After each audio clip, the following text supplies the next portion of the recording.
త్రివిక్రమ్ శ్రీనివాస్ గారు పుస్తకాన్ని ఆవిష్కరించి తొలి ప్రతి శ్రీ కృష్ణ కౌండిన్య గారికి అందజేస్తారు.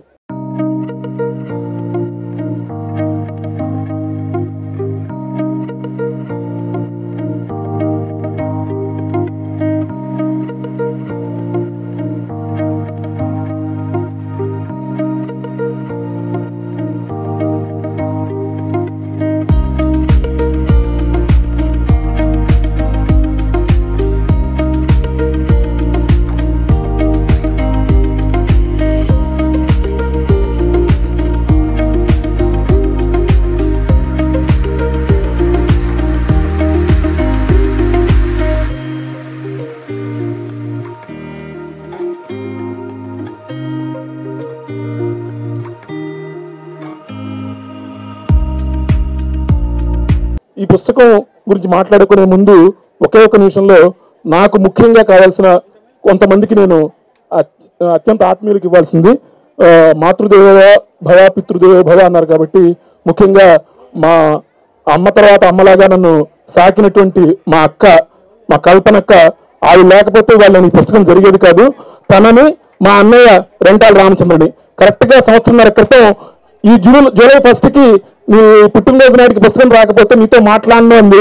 సంవత్సరంన్నర ఆలస్యంగా నేను నీ మాట చెల్లించుకున్నానక్క. ఇవాళ నేను వేసుకున్న ఈ చొక్కా కూడా జేబులు లేకపోవచ్చు, కానీ మా అక్క అక్కడి నుంచి పట్టుకొచ్చింది వాళ్ళే అమెరికా నుంచి. నాకు మా అన్నయ్య రెంటాల రామచంద్ర, మా అక్కయ్య కల్పన గారి వాళ్ళిద్దరికి పుస్తకాలు అందజేయాల్సిందిగా కోరుతున్నాను.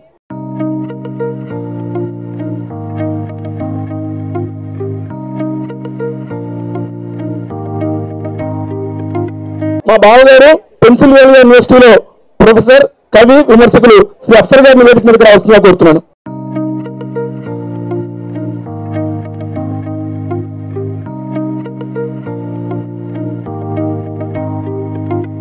అఫ్సర్ గారి లేటెస్ట్ బుక్ నా పుస్తకం, రెండు త్రివిక్రమ్ గారి చేతుల మీదుగా. తర్వాత మాతృదేవ భవ పితృదేవ అయిపోయిన తర్వాత ఆచార్య దేవోభవ. నాకు అక్షరం నేర్పిన గురువులు ఎంతో మంది ఉన్నారు.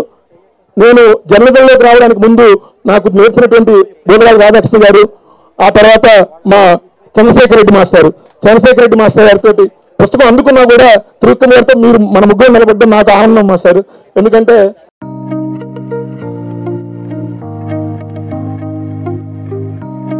ఆంధ్ర సారస్వత పరిషత్తులో ప్రాచార్యులుగా చేసి పదవిరమణ చేసిన వారు. అనంతరం ఈ పుస్తక రూపకల్పనలో ఎంతో శ్రమించినటువంటి ఆత్మీయులు డిజైనర్ శ్రీ కె వేణుగోపాలరావు గారు, కరగది వేణుగోపాలరావు గారు. అందమైన ముఖ చిత్రం తీర్చిదిద్దినటువంటి సైదేశ్ ఆంధ్రజ్యోతిలో చీఫ్ ఆర్టిస్ట్ గా ఉన్నారు, డైరెక్టర్ కింద. ఆ తర్వాత ఈ సినిమా సమాచార విజ్ఞానాన్ని ఈ ప్రేరు చేయడంలో నాకు సహకరించినటువంటి అర్ధరాత్రైనా అపరాత్రైనా నేను ఫోన్ చేస్తే నాకు ప్రపంచంలో పలికేది ఇద్దరు కాదు, ముగ్గురు.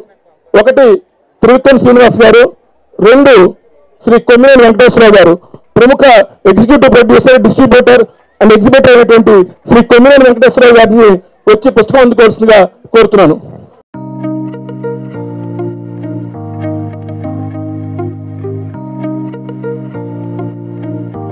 ఇక్కడ నేను పిలవాల్సిన ఇద్దరు పేర్లు చెప్పాను కదా, మూడో పేరు చెప్పలేదు. ప్రముఖ జర్నలిస్టు, కాలమిస్టు ఇందిరా పరిమి గారు. కానీ నాకంటే ముందే ఆయన పిలిచేసి నేను పిలవకముందే ముందే పరిమి గారు రావాలి, మీరు రావాలి, నా మొక్కు నేను చెల్లించుకోవాలి. మీరు డబుల్ ధమాకా రాశారు కాబట్టి మీకు 2 పుస్తకాలు. డబుల్ ధమాకా కూడా ఎంఎస్కోలోనే ప్రచురితమైంది. అద్భుతమైనటువంటి ఇంటర్వ్యూల సంకలనం అది. Thank you so much. ఇక్కడ ఇంకో ఇద్దరు నాకు చాలా ఇంపార్టెంట్ గెస్ట్ ఉన్నారు. మా అమ్మాయి, నా కోడలు ఇద్దరు. రండి అన్న. శారద మా అమ్మాయి, అది కెనడాలో ఒక యోగా స్టూడియో నడుపుతుంది. వీళ్ళిద్దరు వాళ్ళు మిమ్మల్ని చూడటానికి వచ్చారు శ్రీనివాస్.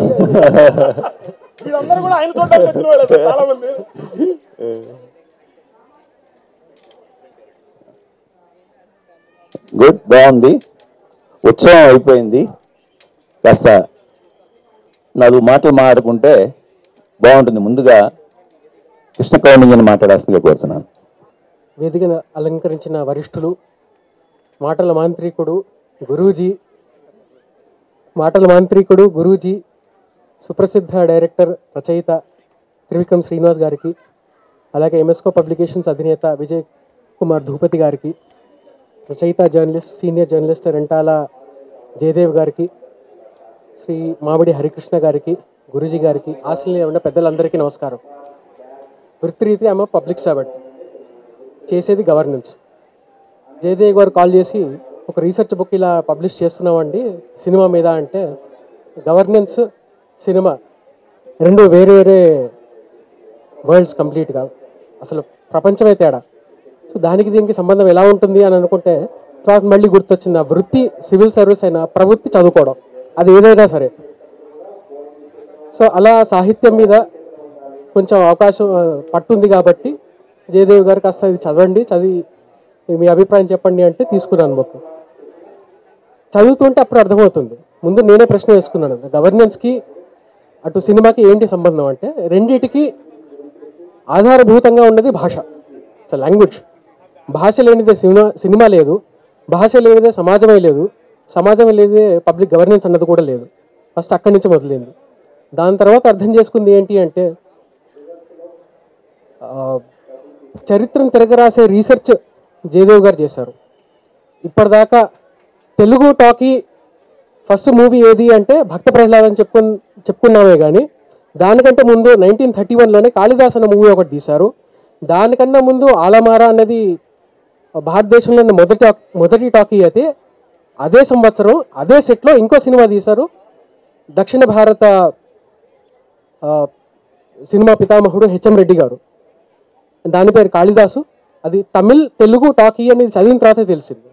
అప్పటిదాకా అసలు తెలుగు అయిన వాళ్ళకి ఎవరికీ తెలియదు. దీనికి ఎందుకు అంటే, మళ్ళీ 1931లో సమాజం కూడా చాలా డిఫరెంట్గా ఉండేది ఒకప్పుడు. ఎందుకు అంటే, ఆ సినిమా బ్యానర్లో మీరు చూస్తే తమిళ్ తెలుగు టాకీ అని రాశారు. దాంట్లో దేశభక్తి గీతాలు ప్రణయ గీతాలు తమిళ్లో ఉంటే, త్యాగరాజ కీర్తనలు తెలుగులో ఉన్నాయి, డైలాగులు కూడా తెలుగులో ఉన్నాయి. సో తమిళ్ తెలుగు కలిసి ఉండేవి ఒకప్పుడు. కానీ అదే 1930s ఎండ్కి వచ్చేసరికి తెలుగు వాళ్ళు వేరే, తమిళులు వేరే, మాకు సెపరేట్ రాష్ట్రం కావాలి అని ఉద్యమం మొదలైంది.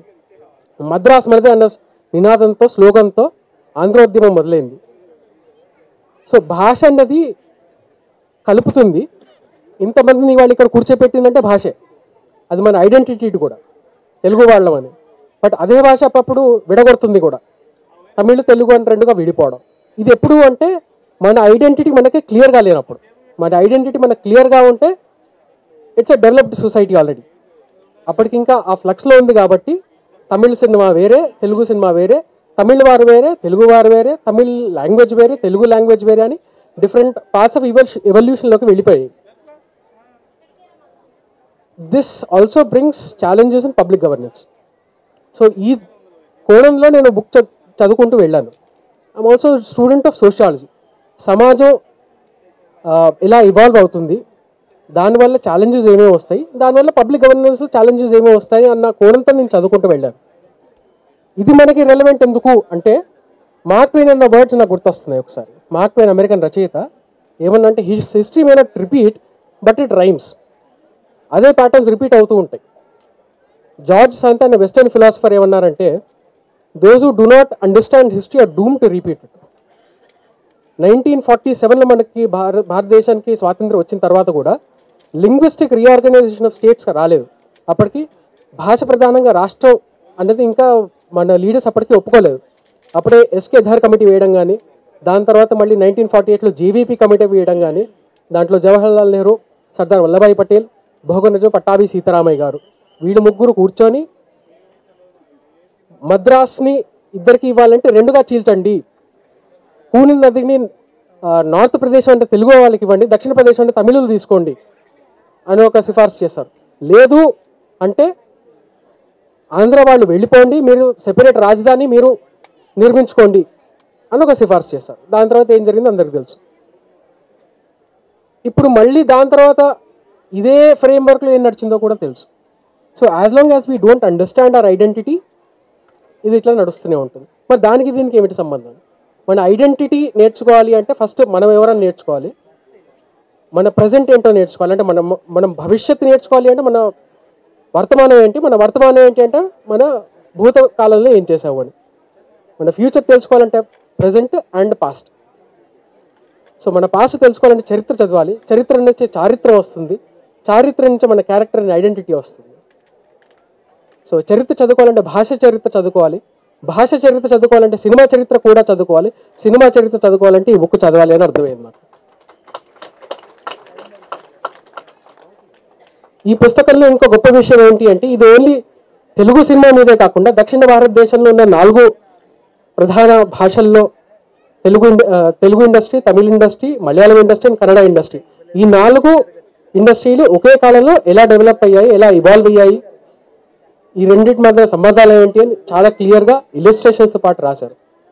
సో 25 ఏళ్ల సుదీర్ఘ సాధన, వారి పరిశోధన గ్రంథీకరించి ఈ పుస్తకాన్ని మనకు అందించారు. సో దానికి కృతజ్ఞ ఆవిష్కరణ తెలుపుకుంటూ స్వస్తి, ధన్యవాదాలు.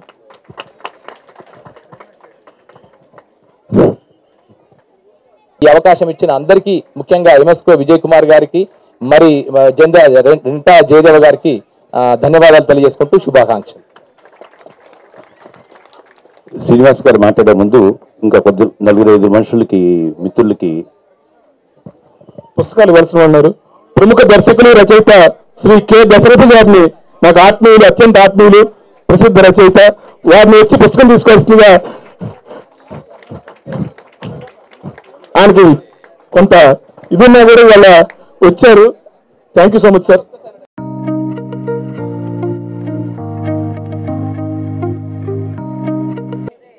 టీవీ5 రాంబాబు గారు నాకు అత్యంత ఆత్మీయులు, తెలుగు ఫిల్మ్ జర్నలిస్ట్ అసోసియేషన్ కి కార్యదర్శి శ్రీ టీవీ5 రాంబాబు గారిని,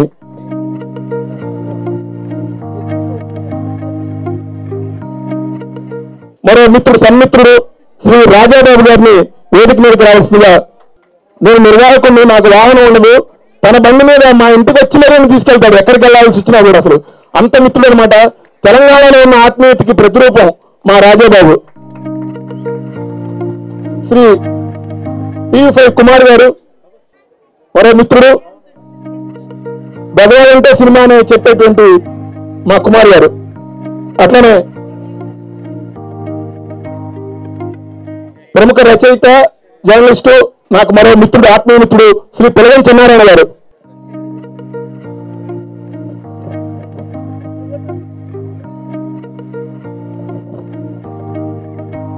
శ్రీ ఎల్ వేణుగోపాల్ గారు, వేణుగోపాల్ గారు వాళ్ళ అమ్మాయి,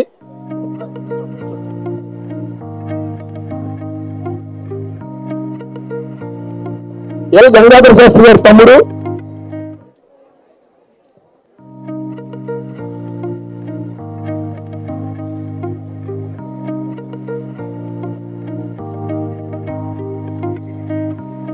మరొక సన్మిత్రులు శ్రీ రైల్వే ఆఫీసర్ శ్రీ రవిపాడి గారు. రవిపాడి గారిని వచ్చి పుస్తకం తీసుకొచ్చిన కోరుతున్నాను. సాహిత్యాభిమాని, వాళ్ళ ఇంట్లో కనీసం 40-50 గ్రామ్ ఫోన్ రికార్డులు ఉంటాయి.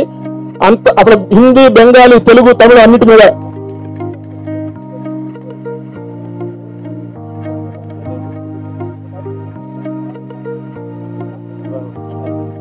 పుస్తక మహోత్సవం నిర్వాహకులు శ్రీ కృష్ణారెడ్డి గారికి.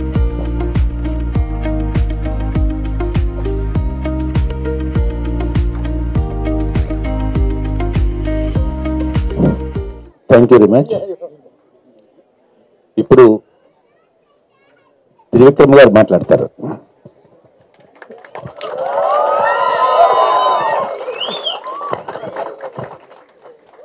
అందరికీ నమస్కారం. వేదిక పైన ఉన్న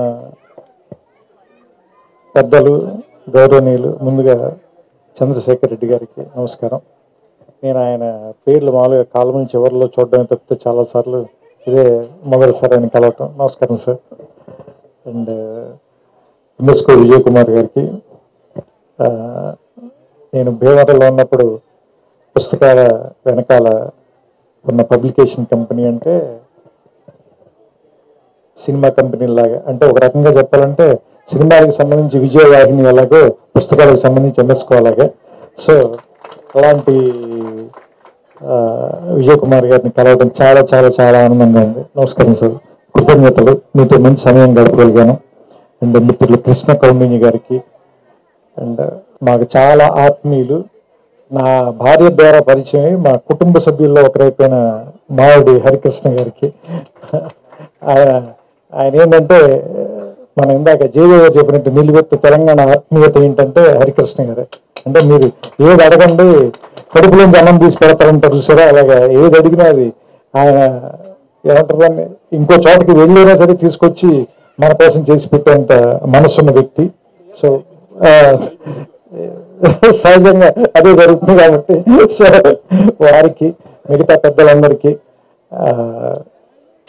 నా నమస్కారాలు. అండ్ అన్నిటికంటే ఇక్కడికి రావడానికి ముఖ్యమైన కారణం జయదేవ్. ఏంటంటే నాకు ఎప్పుడూ నేను అతడు సినిమా తీస్తున్న రోజుల్లో నాకు మద్రాసులో పరిచయం. అప్పుడు ఇండియా టుడేలో పనిచేసేవాడు. సో ఇండియా టుడేలో అతను రాసిన కాలం చివరిలో ఉన్న అతని పేరు చూసి నాకు ఇతను ఎవరో బాగా రాస్తున్నారు అని చెప్పి అతనంటే ఇష్టం ఉండేది. సో మేమిద్దరం అక్కడ కలిసిన తర్వాత ఓకే ఇతనే రాసే జయదేవ్ అని తెలిసిన తర్వాత ఇద్దరి మధ్య స్నేహం మొదలైంది. ఆ స్నేహం ఇన్ని సంవత్సరాలుగా ఇంకా నడుస్తూనే ఉంది. సో దానికి అతని సాహిత్యం కానీ నా సినిమాలు కానీ రెండు పెద్దగా అర్థం కాలేదు. ఏమంటారు దాన్ని ఎంతో కొంత ఉపయోగపడ్డాయి తప్ప ఆయన అవసరమైతే గీతే. కానీ అతను నా గురించి 2-3 చెడ్డ రివ్యూలు రాశాడు. అది అతని మీద నేను తర్వాత మాట్లాడతాను నా సినిమాల గురించి. సో నాకు ఈ పుస్తకం ఇప్పటికి నేను 200 పేజీలే చదివాను. వీళ్ళిద్దరిని చూస్తే భయం వేసింది. వీళ్ళు మొత్తం చంద్రశేఖర్ రెడ్డి గారు అంటే వీటి కాబట్టి చదివి ఉండొచ్చు, కానీ వీళ్ళిద్దరు కింద నుంచి పైదాకా చదివేశారు. ఇంకా వీళ్ళిద్దరూ మాట్లాడిన తర్వాత నాకు అనిపించింది ఏంటంటే నేను 1931లో ఆలమ్మారా తీశారు, 34లో భక్త ప్రహ్లాద్ తీశారు, మధ్యలోనే కాళిదాస అనే తొలి తమిళ టాకీ తీశారు. నేను ఇవి మాట్లాడదలుచుకోలేదు, ఎందుకంటే నేను పోటీగా ఉండే ఏరియాలో గంటరాను నేను. సో అందుకే నేను పోటీ లేని ఇంకో ఏరియాలో గంటరాను. ఏంటంటే ఈ పుస్తకం చదువుతుంటే బేసిక్గా ఫస్ట్ రీల్ కథకి మొదటి వాక్యాలు చాలా ఇంపార్టెంట్ అని చెప్తారు ఎవరైనా కానీ. ఎందుకంటే కథ లోపలికి మనం తీసుకెళ్ళటం అనేది చాలా ఇంపార్టెంట్. మొదట తీసుకెళ్ళిన తర్వాత ఆ తర్వాత కొంచెం నత్తనాటక నడిచినా కానీ సరే ఇంకేదో జరుగుతుందని అమాయకత్వంతో కొన్ని పేజీలు తిరిగేస్తాం. ఆ తర్వాత ఇంకేమైనా చెప్పగలిగితే ఓకే, లేదంటే చాలాసార్లు మనం మోసం చేసేస్తూ ఉంటారు, అది వేరే విషయం. కానీ సినిమా కూడా మొదటి రీలు, ఇంటర్వెల్, క్లైమాక్స్ చాలా ఇంపార్టెంట్ అని చెప్తారు. సో ఇది ఫస్ట్ రీల్ అని పేరు పెట్టారు. ఎందుకంటే నా ఉద్దేశం ప్రకారం తెలుగు సినిమా తాలూకు తొలి రోజుల గురించి మాట్లాడుతున్నారు కాబట్టి ఫస్ట్ రీలు. ఈ పుస్తకం కూడా ఎలా ఉందంటే ఫస్ట్ రీల్ ఎంత ఇంట్రెస్టింగ్గా ఉండి మొదటి 10 నిమిషాల్లో సినిమాలోకి లాగేయాలో అంత ఇంట్రెస్టింగ్గా రాశారు. ఎందుకంటే బేసిక్గా నేను పరిశోధనాత్మక గ్రంథాలు చదివే టైప్ వ్యక్తిని కాదు, నేను చరిత్రలో వీక్.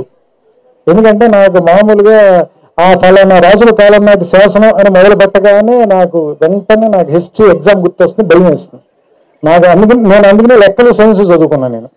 కానీ పరిశోధనాత్మక గ్రంథం 200 పేజీలు ఊరికే జనరల్గా నేను 2 కాఫీ టైంలో చదివేశాను అంటే హెడ్స్ ఆఫ్ టు జయదేవ్. ఎందుకంటే దాంట్లో నాకు అది చదువుతుంటే అప్పటి మూకీలు వేసిన గుడారాలు, కింద మట్టిలో కూర్చుని నేల థియేటర్లో సినిమా చూడటం, దగ్గర నుంచి చూడటానికి ఎక్కువ డబ్బులు కట్టడం, ఆ పక్కనే అమ్ముతున్న పంపర వేరుశనక్కాయల తాలూకు వాసన, సోడాలు ఫ్రీ అంటే కనుక ఆ సోడా కొడుతున్న గోళీల తాలూకు సౌండ్, వీటన్నిటిని మాత్రం ఈ పుస్తకంలోకి పట్టుకొచ్చేశాడు.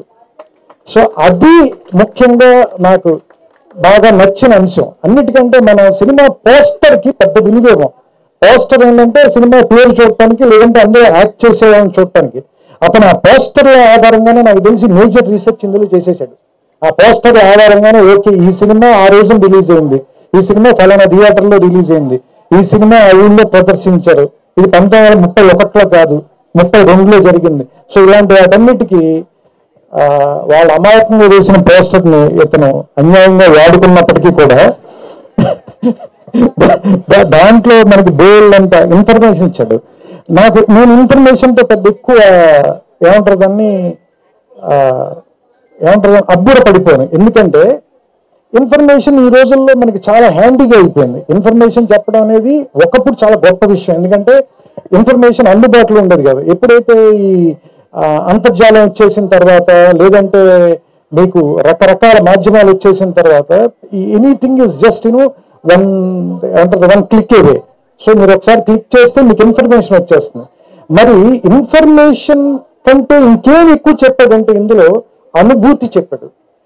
అంటే ఆ సినిమా తీసినప్పుడు వాళ్ళు పడిన కష్టాలు, ఒకే సెట్లో 2 సినిమాలు తీయటం, దానికి సెట్లు ఎలా మార్చుంటారు, అలాగే మూకీల టైం నుంచి టాకీల టైంలో కష్టపడిన నటీమణులు వాళ్ళు. నాకు singing in the rain cinema గుర్తొచ్చింది వెంటనే. అంటే మూకీ టైంలో ఒక పెద్ద హీరోయిన్ గొంతు బాగోకపోవడం మూలంగా టాకీ టైంలో బాగోకపోవటం. సో ఇలాంటి అంటే మనలో ఉన్నటువంటి ఒక ఆ నోస్టాలజిక్ ఏరియాలోకి వెళ్ళి దాన్ని ట్యాప్ చేయగలిగేలా ఒక పరిశోధనాత్మక గ్రంథం రాయటం అంటే చాలా కష్టం. ఎందుకంటే ఆరుద్ర రాసిన సమగ్రాంధ్ర సాహిత్యానికి ఎక్కువ విలువ రావడానికి కారణం ఏంటంటే ఒక కవి పండితుడైతే ఉండే అడ్వాంటేజ్ ఆయన వాడుకున్నాడు. అలాగే ఒక రచయిత ఒక పిహెచ్డి గ్రంథం రాస్తే ఎలాంటి అడ్వాంటేజ్ ఉంటుందో అది ఫస్ట్ లో ఉందని నాకు అనిపించింది. సో అంటే నాకు తెలిసి నా అనాలిసిస్ చెప్పమంటే నేనైతే ఈ పుస్తకం గురించి అది చెప్తాను. ఎందుకంటే జయదేవ స్వతహాగా ఒక కాలమిస్ట్ మాత్రం కాదు, అంతకు మించిన వాడు. అంటే ఖచ్చితంగా ఒక రచయితకు ఉండాల్సిన అన్ని లక్షణాలు ఉన్నవాడు. కానీ అలాంటి వాడు ఎందుకు ఒక సమగ్రమైన సంపూర్ణమైన రచన ఇన్నేళ్ల పాటు చేయలేదు అనేటువంటిది నాకు క్వశ్చన్ ఉంది లోపల. ఎందుకంటే అతను ఏదైనా ఒక విషయాన్ని అతను ఆవిష్కరించే విధానం కానీ లేదంటే అతను మాట్లాడే విధానం కానీ చాలా ఆథెంటిక్ గా ఉండదు. హరికృష్ణ గారు చెప్పినట్టు చాలా ఆథెంటిక్ గా చెప్పగలడు ఒక విషయాన్ని. అలాంటి వాడు, ఇంత ఆథెంటిక్ గా చెప్పగలిగిన వాడు, ఇంత ధార ఉన్నవాడు ఎందుకు పుస్తకం రాయట్లేదు? ఎందుకు ఒక కథ అంటే అతను ఫస్ట్ రీల్ అని చెప్పి ఒక పరిశోధనాత్మక గ్రంథం రాయాల తెలుగు టాకీ తాలూకు కథ చెప్పాడు మనకి. సో యాక్చువల్లీ ఇది ఒక నవల లాంటి పుస్తకం. సో మీరు చదవటం మొదలు పెడితే, మీరు పొద్దున కూడా చదవటం మొదలు పెడితే దాదాపుగా ఒక 2-3 గంటల్లో మీతోటి ఒక 300 పేజీల పైన చదివించేస్తుంది. అందుకనే ఇది ఒక 500 పేజీల పుస్తకం మీకు ఎవరికి అనిపించదు. సో చాలా స్వాభావికంగా అతనిలో ఉన్నటువంటి రచయిత తాలూకు లక్షణాలు బేసిక్గా వాళ్ళ ఫాదర్ టైం నుంచి, రెంటాల గోపాలకృష్ణ గారి టైం నుంచి ఉన్నవన్నీ, అలాగే వాళ్ళ అక్కగారు రచయిత్రి. సో ఆవిడ రాసిన పుస్తకం కూడా చదివాను నేను. ఆవిడ కూడా ఒక పుస్తకం ఇచ్చారు. వీళ్ళందరూ రాశారు కానీ ఇతను ఎందుకు రాయట్లేదు అనేటువంటి క్వశ్చన్ నేను అడగలేదు. ఎందుకంటే నేను ఎప్పుడు ఎవరిని ఎందుకు రాయట్లేదు అని అడగను. ఎందుకంటే నన్ను కూడా వాళ్ళు ఎదురు అడుగుతారండి. నేను 2 ఏళ్ళకి 3 ఏళ్ళకి సినిమా రాస్తున్నాను అడుగుతారేమోనని నేను ఎవరిని ఏమి అడగను. సో అందుకని ఒక రచయితకు ఉండే బద్ధకం ఇంకొక రచయితను గుర్తుపట్టగలరు కాబట్టి నాకు అతనుకున్న బద్ధకం నాకు తెలుసు. సో అయితే బద్ధకం కంటే కూడా ఏంటంటే భయం. మనం చెప్పే విషయం ఖచ్చితంగా బాగా చెప్పి తీరాలి, అందులో తప్పులు ఉండకూడదు అనేటువంటి భయం ఎక్కువ. తరచి చూసుకునే చాదస్తం మేబీ పరిశోధన చేసే ప్రతి వారికి ఉంటుంది అనుకుంటాను. రచయితకు కొంత అజ్ఞానం అవసరం జయదేవ. అందుకని కొంత అజ్ఞానంతో ఎక్కువ పుస్తకాలు రాయాలని మనస్ఫూర్తిగా కోరుకుంటున్నాను. ఎందుకంటే అజ్ఞానంతో ఉన్న వాళ్ళే ధైర్యంగా ఏదైనా చెప్పగలరు. ఇప్పుడు చూడండి, నేను ఎంత ధైర్యంగా మాట్లాడుతున్న పుస్తకం 200 పేజీలు చదివి 600 పేజీలు చదివిన వాళ్ళ మాట్లాడుతున్నాను చూసే. ఎక్కడ పుస్తకం లోతుల్లోకి వెళ్ళకుండా అది తెలివితేటలు అట్లా ఉండాలి. సో అందుకని జయదేవ్ గురించి ఇంకా చెప్పాలంటే, నాకు సినిమాలంటే అంత పిచ్చున్నవాడిని నేను చూడాల. అంత పిచ్చున్న ఒక కాలమిస్ట్ని కానీ రివ్యూ చేసేవాడిని కూడా చూడాల. నేను ఇంకా ఎప్పుడైనా బద్దకించి పొద్దున్నే లేవలేక లేదంటే ఒంట్లో బాగా సినిమాకి వెళ్ళడం మానేస్తున్నాను. కానీ అతను నాకు ఎట్టి పరిస్థితుల్లోనూ ప్రతి శుక్రవారం 2 to 3 మధ్యలో ఫోన్ కాల్ వస్తుంది. అతనిదిను ఏమంటారు దాన్ని, వేణుగోపాల్ది. ఎందుకంటే వీళ్ళిద్దరు ఆ థియేటర్లో ఉండి ఖచ్చితంగా సినిమా చూసే ఫోన్ చేస్తారు నాకు. అంటే వీళ్ళకున్నంత ఆ సినిమా మీద ఉన్న ప్రేమ, ఆ విపరీతమైన అనురాగం, అలాంటి వాళ్ళు సినిమా గురించి రాస్తే ఎంత ఆథెంటిక్గా ఉంటుందో ప్రూవ్ చేశాడు జయదేవ్. అండ్ ఇతని దగ్గర నుంచి నేను కోరుకునేది ఏంటంటే ఇంకా చాలా గొప్ప సినిమాల తాలూకు రివ్యూలు కానీ లేదంటే విమర్శనాత్మక గ్రంథాలు కానీ లేదంటే సినిమాల మీద అతని అభిప్రాయాలు కూడా, అతనిదైన అభిప్రాయాలు అవన్నీ రైట్ అవ్వాలని కూడా నేను కోరుకోవట్లా. తప్పైనా పర్లేదు కానీ కొన్ని తప్పులు కూడా గొప్పగా చెప్పేవాళ్ళు కావాలి మనకి. మనకి వెస్ట్రన్ సాహిత్యంలో చాలా ఉంటాయి అలాంటివి. ఏది చాలా వైల్డ్గా చెప్పగలుగుతారు హిస్టరీని కానీ లేదంటే పరిశోధనాత్మక విషయాలు కానీ. అలా చెప్పే రచనలు మన తెలుగులో లేదని నా ఫీలింగ్. సో అలాంటి పుస్తకాలు ఎన్నో రాయగలిగినవాడు. ఎందుకంటే ములపూడి వెంకటరమణ గారు తోడుకోడల గురించి రివ్యూ రాయమంటే నినాదించు ముందు కాస్త నిదానించమందు అని రాసేట హెడ్డింగ్ ఎంత అందంగా పెట్టారు చూడండి. అందులో చివరిలోకి వచ్చేసరికి సడన్ గా ఏమంటారు దాన్ని, సమిష్టి వ్యవసాయం, వ్యక్తి వ్యవసాయం గురించి మాట్లాడతారు. ఈ సినిమాకి దానికి కథకి సంబంధం ఏమైనా సినిమా పేరు మీద తోడుగోడలు పెట్టావు నువ్వు, అందుకే నేనే నినాదం చేసేందుకు కాస్త నిదానంగా ఉండేవాడిని. ఎంత చక్కటి చొరపేశాడు చూడండి. అంటే విమర్శ కూడా అంత అందంగా చెప్పగలిగిన ఆయన కూడా సినిమా రంగం మింగేసింది అనుకోండి, అది వేరే విషయం. సో అందుకని జగదేవ్ కూడా సినిమా రచయిత అయ్యేలోపు ఇంకో కొన్ని పుస్తకాలు రాస్తే కనుక తర్వాత ఆటోమేటిక్గా ఎలాగో మింగేస్తాం కాబట్టి సో అలాంటి ఇంకా ఎక్కువ పుస్తకాలు రాయాలని, ఎక్కువ సమయాన్ని పుస్తకాలు రాయటంలో కూడా గడపాలని. ఎందుకంటే ఈ రికార్డు కూడా, ఎందుకంటే చరిత్ర గురించి మీలాంటి వాళ్ళు మాట్లాడుతున్నప్పుడు మీలాంటి వాళ్ళ చరిత్ర తర్వాత వాళ్ళు కూడా తెలుసుకోవటం చాలా అవసరం. అది పుస్తకాల ద్వారానే సాధ్యం అవుతుందని. సో అందుకని ఈ పుస్తకాలు జరిగే చోట, ఈ పుస్తకాలు అందరూ కొనుక్కునే చోట మాట్లాడడం అంటే, ఇంతమంది జనాలు పుస్తకాలు కొనుక్కోవటానికి రావటం, పుస్తకాల గురించి మాట్లాడుకోవటం అంటేనే ఇది ఒక 9-10 గంటగా మనం మాట్లాడుకోవచ్చు. సో దీన్ని ఈ ట్రెడిషన్ని ఇంకా ఇంకా ఇంకా ముందుకు నడపడానికి వీలైన నేను జయదేవ్ని ఈ స్టేజ్ ద్వారా నేనేం కోరుతున్నానంటే, నా లైబ్రరీలో ఒక హారిజాంటల్ కాలం నిండిపోయే పుస్తకాలన్నీ మీరు రాయాలని. సో విజయ్ కుమార్ గారు ఎదుర్కొన్న మీకు హెచ్చరిక పంపిస్తూ, నాకు ఇష్టమైన మరి కవి అఫ్సర్ గారు కూడా ఇక్కడే ఉన్నారు. సో ఆయన ఇప్పుడు జస్ట్ ఈ పుస్తకం ఊరికే ఓపెన్ చేస్తే అందులో ఆత్మహత్య తప్పించుకున్నవాడు ఒకటి కనిపించింది. నాకు సడన్ గారు చూడగానే నాకు అనిపించినట్టు వెంటనే వాడేస్తున్నాను అనుకోకండి మీరు. వాళ్ళ అక్క చేత హత్య తప్పించుకున్నవాడు జయదేవ. ఎందుకంటే ఆవిడ బెదిరించి మరీ పుస్తకం రాయించింది కాబట్టి వాళ్ళ సోదరి మన ఇద్దరి చేత హత్య కాపాడకుండా తప్పించుకున్నారు. జయదేవకి ఈ పుస్తకం ఆ విలువను కూడా ఇచ్చింది, ఆ గౌరవాన్ని కూడా ఇచ్చింది. సో ఈ పుస్తకాన్ని మిగతా 300 పేజీలు చదివిన తర్వాత కొన్ని బాగోలేని విషయాలు కూడా నేను చెప్పాలని కోరుకుంటూ, ఎందుకంటే అతను ఆ సినిమా గురించి చెప్తూ ఉంటాడు కాబట్టి మన కక్ష తీర్చుకునే అవకాశాలు తక్కువగా వస్తాయి. అందుకని ఎవరినైనా కూడా కథ చెప్పాలని మనం ప్రోత్సహించాలి. ఎందుకంటే వాళ్ళ కథ చెప్పినప్పుడు మనం జడ్జి అవచ్చు, వాళ్ళు లాయర్ అవుతారు. ఎందుకంటే ఇప్పుడు సినిమా తీసేటప్పుడు నా లాయర్ని మీరు అందరూ జడ్జిలు కదా. సో అతను కూడా ఎక్కువ పుస్తకాలు రాసి నాకంటే తక్కువ స్థాయిలో ఉండాలని, అతని పుస్తకాలు వాటిని సమీక్షించే ఉత్తమ స్థాయిలో నేను ఉండాలని, ఉన్నత స్థాయిలో నేను మనస్ఫూర్తిగా కోరుకుంటూ, సో నా సన్మాయస్కుడు అండ్ నా స్నేహితుడు కాబట్టి అతనికి నా అభినందనలు చెప్తూ, ఇంకా వృద్ధిలో రావాలి ఇలాంటి మాటలు బాగోవు. ఎందుకంటే నా గడ్డం తెల్లబడిపోయి అతని చుట్టూ తెల్లబడిపోయి ఇలాంటి మాట్లాడకూడదు కాబట్టి అతను జస్ట్ అభినందనలతో సరిపెడుతుంది. దీన్ని చాలా ఆనందకరమైన సాయంకాలం ఇక్కడ గడపగలిగినందుకు ఎంఎస్కు విజయ్ కుమార్ గారికి ముఖ్యంగా నా కృతజ్ఞతలు చెప్తూ, ఎందుకంటే ఈ ఫంక్షన్ రావడం వల్ల నాకు 2 ఉపయోగాలు ఉన్నాయి. ఒకటి, నా మిత్రుడైన జయదేవ్ తాలూకు పుస్తకం ఓపెన్ చేయడం ఒకటి, మా మామగారికి ఈయన ఫ్రెండ్ కాబట్టి ఇవాళ మా ఆవిడ రాత్రి డిన్నర్ కూడా బాగా పెడుతుంది నాకు. సో అందుకని అన్ని రకాలుగాను కూడా ఇవాళ నాకు వర్కౌట్ అయినటువంటి సాయంత్రంగా దీన్ని భావిస్తూ, ఇంతసేపు ఓపికగా మీరందరూ కూర్చున్నందుకు మీ అందరికీ కూడా నా శుభాకాంక్షలు. వెళ్ళేటప్పుడు అందరూ సరదాగా ఒక పుస్తకం కొనండి, వీలుంటే దాన్ని చదవండి. కొంచెం లావు పుస్తకం అయితే తల కిందనే పెట్టుకు పడుకోండి. నమస్కారం, శుభ సాయంత్రం.